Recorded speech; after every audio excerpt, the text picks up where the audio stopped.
কি বলছো কি তুমি? বৌঠান আত্মঘাতী হয়েছেন? সে কি? আরে বাবা, জলে ডুবে মারা গেলে তার দেহ ভেসে উঠবে না? সেসব বুদ্ধি আছে তোমার মাথায়? আরে কি হলো? আরে আচ্ছা আচ্ছা আচ্ছা আচ্ছা, আর কান্নাকাটি জোরো না। বেশ, আমি দেখছি।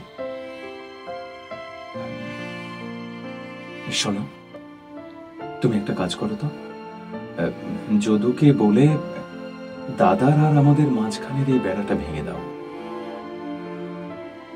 তারপর আমি দেখছি।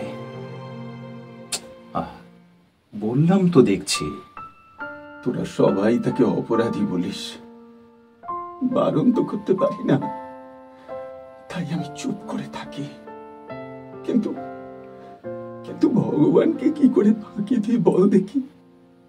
কার ভুল, কার অপরাধের বোঝা মাথায় নিয়ে সে ডুবে গেল, তা একমাত্র তিনিই দেখেছেন।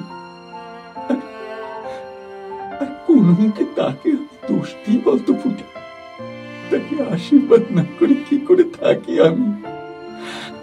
আসল দোস্ত আমার ফুটে, আসল দোস্ত আমার। সংসারের সবাই তাকে যতই কলঙ্কিনী বলুক, তার বিরুদ্ধে আমার কোনো ক্ষোভ নেই, কোনো ক্ষোভ নেই রে মা, কোনো ক্ষোভ নেই। শুনুন শরৎচন্দ্র চট্টোপাধ্যায়ের গল্প বিরাজ বউয়ের দ্বিতীয় ও শেষ পর্ব, শুধুমাত্র নটার গল্প ইউটিউব চ্যানেলে।